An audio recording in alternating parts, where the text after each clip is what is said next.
Bueno, un saludo especial a los grados octavos a quienes corresponde este video. En estos momentos voy a dar una breve resumen de los temas que estuvimos trabajando en primer periodo para que puedan realizar su respectiva previa por la plataforma del colegio institucional, la cual se encuentra programada según los horarios respectivos que ya cada grado conoce.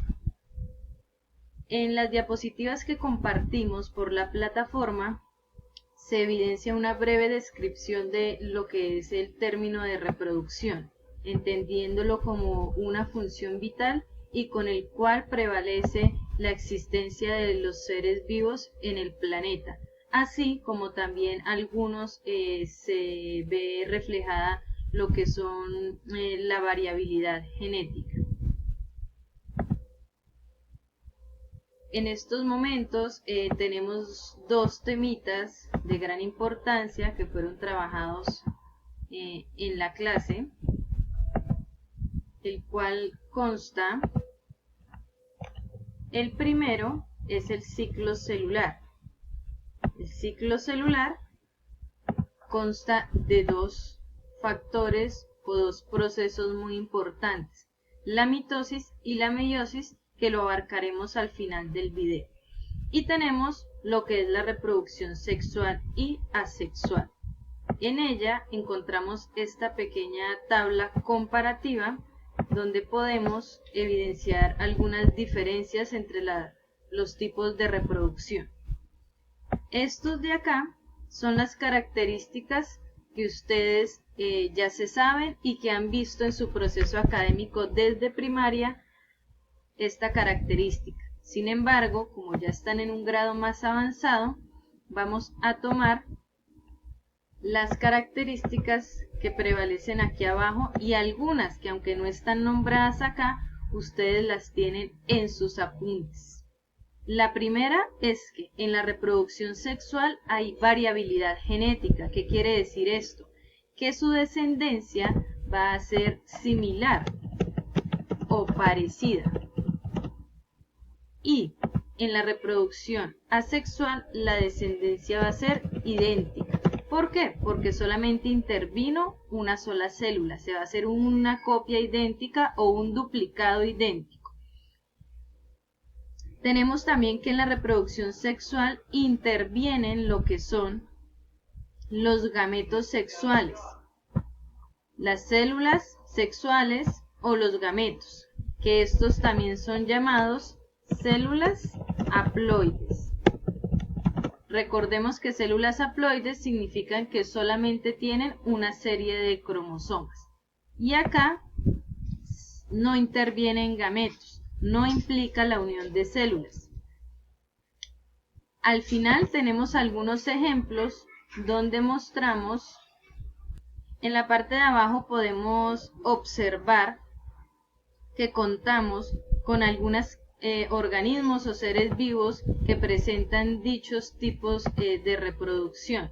Quiero aclarar en este momento que no quiere decir que todos los que se encuentran aquí nombrados presentan ese tipo de reproducción, sino que algunos o en su mayoría. Por ejemplo, las plantas superiores, que son las más evolucionadas, van a presentar reproducción sexual.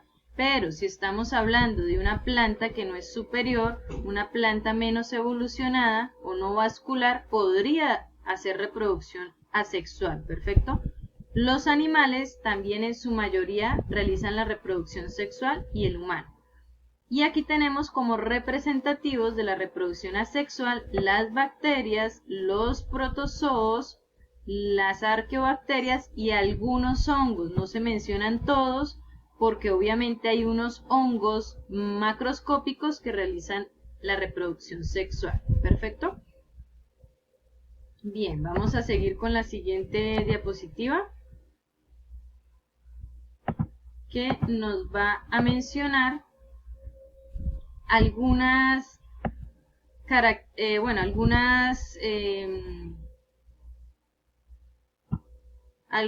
estructuras de la célula que intervienen en el ciclo celular.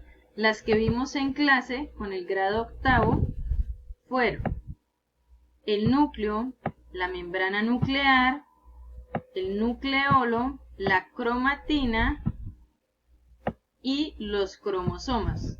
Estos dos obviamente se relacionan conjuntamente.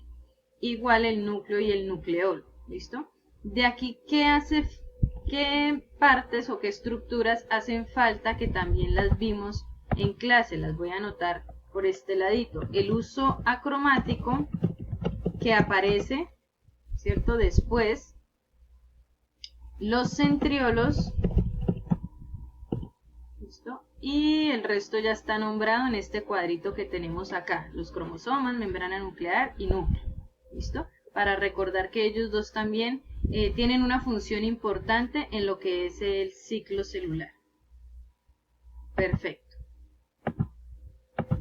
Continuando, tenían por último que hacer un repaso o revisar los apuntes donde estaba explicado, copiado y con dibujos lo que es la etapa de la interfase, la fase M correspondiente a la mitosis o a la meiosis según sea el caso, y la fase final que es la citocinesis. Entonces, vamos a ver esta imagen donde vamos a tener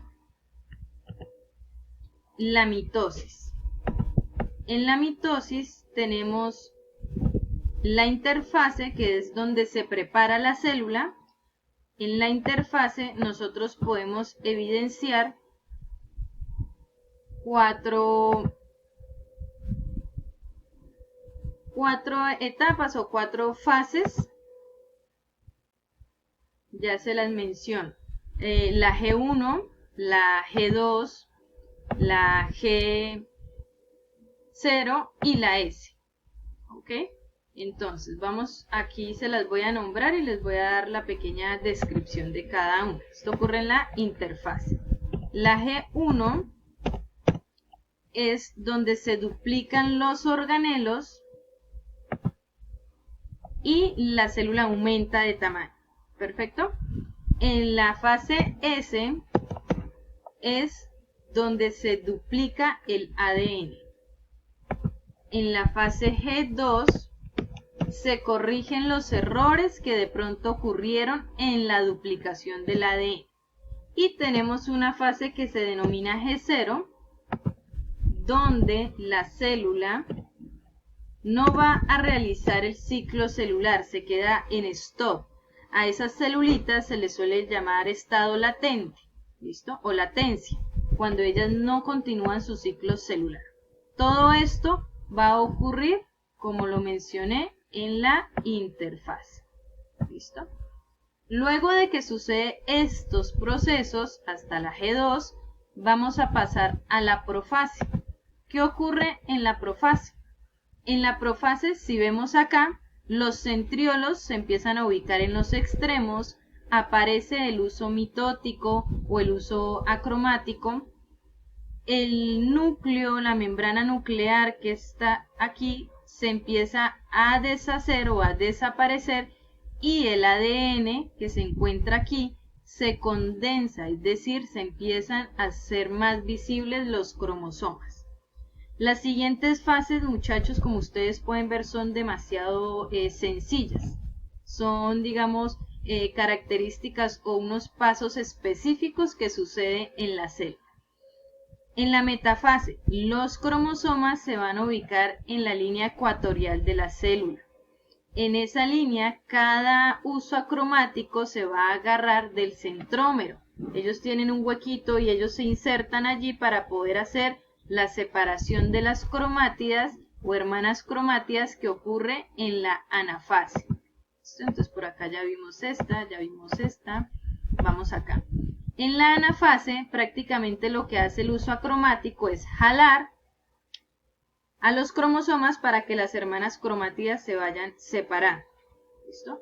Y en la telofase lo que vamos a encontrar es que el uso acromático empieza a desaparecer, la membrana nuclear empieza nuevamente a reconstruirse, la membrana nuclear, el ADN empieza otra vez a formar o los cromosomas empiezan a formar nuevamente el ADN para no ser visibles, a formar las hebras y a enrollarse. Perfecto. Y por último, la citocinesis, que no aparece acá, es cuando ya prácticamente se divide, se separan las dos células y quedan las dos células hijas.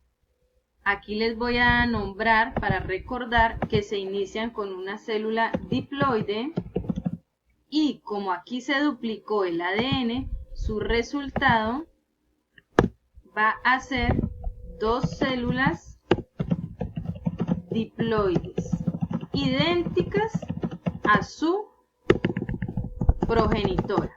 ¿Listo? Idénticas a su progenitora. Y por último, nuestro último repaso del día de hoy es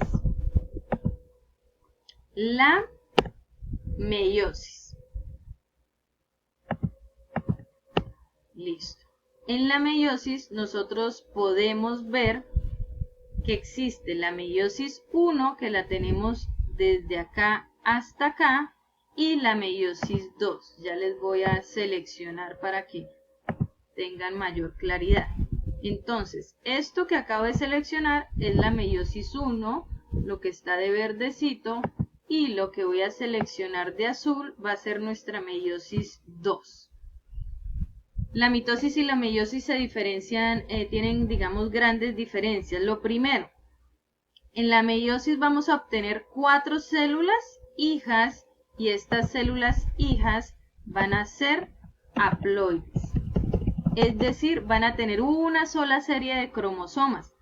Las células sexuales, los gametos, son haploides, tienen la mitad o una sola serie de cromosomas. Queda mejor porque ya les he explicado que no es que tengan la mitad, sino una sola serie, porque esa está repetida. Perfecto. Entonces, ¿cuáles van a ser las diferencias? Recordemos, muchachos, en la interfase van a suceder las mismas fases, G1, G2 y G3. Pero acá vamos a tener algo que se va a llamar variabilidad genética. ¿Listo? Los cromosomas van a intercambiar el material genético, se van digamos, a entreponer uno encima del otro y van a intercambiar fragmentos de ADN. ¿Perfecto? En la metafase ocurre lo mismo. Ahí ya no hay ninguna diferencia. Los cromosomas se ubican en la línea ecuatorial de la célula. Perfecto. En la anafase 1, los cromosomas completicos se van a dirigir, acá se van a dirigir a los polos completos, los cromosomas, no las hermanas cromáticas. ¿Ok? La telofase lo mismo que ocurre, ya sabemos las características. Y por último, la citocinesis. Estas células que obtenemos acá hasta el momento siguen siendo diploides. Es decir, en la meiosis 1 se obtienen dos células diploides, porque aquí el material genético se duplicó, ¿cierto? Y aquí esta va a tener lo mismo que esta, y esta de acá va a tener lo mismo que esta inicial. Aquí es donde cambia. ¿Por qué? Se dice que la meiosis tiene doble división del núcleo. Cada una de estas celulitas va a hacer nuevamente su división, pasando por las mismas etapas, profase, metafase, anafase, telofase y citocinesis, obteniéndose en 4 células hijas, haploides. ¿Listo? Este es un resumen pequeño, muchachos, que he elaborado para algunos estudiantes que de pronto no pudieron tener conectividad en la clase virtual que trabajamos esta semana, o de pronto tuvieron dificultad con la imagen que estábamos proyectando o también con el audio. Espero sea de gran ayuda para el tema que estamos trabajando y que este primer periodo termine de la mejor manera con ustedes. Agradezco mucho su atención y espero estar en contacto.